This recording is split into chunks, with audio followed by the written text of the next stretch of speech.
my talk today, I'm going to talk about the impacts of climate change on crops and on the agricultural sector. I'm going to show that the impacts of climate change will vary depending on which part of the world you're in, and also they'll vary over time. In the medium terms, the next 10 to 20 years, there will be some potential benefits for crops grown in the northern parts of Europe and perhaps over the northern parts of the United States. But in the longer term, those positive impacts will become negative. But also, by about 20 to 30 years ahead, there will be negative impacts across many parts of the world that are less able to cope with those, parts of Africa, parts of Latin America and South Asia. I mean, people don't see long-term changes in the weather. It's very difficult to see these. So our observations of temperature have shown that the world has warmed by about 0.6 to 0.8 degrees since the beginning of the last century.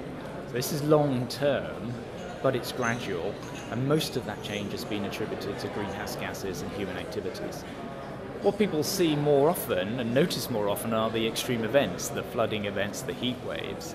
However, the science can't pinpoint that these are definitely due to climate change. They are just the sort of events that we expect to become more frequent under climate change.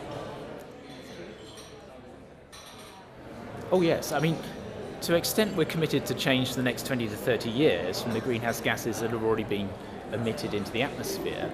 But beyond that, the policies, the international and national policies that determine the extent to which greenhouse gases are emitted to the atmosphere will determine the future climate.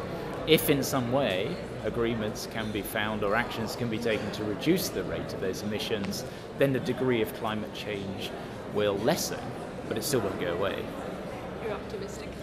Well, I'm optimistic and pessimistic. At the moment, things are not looking good, but in the 20 to 30 year time horizon, there are actions available to try and mitigate some of these effects.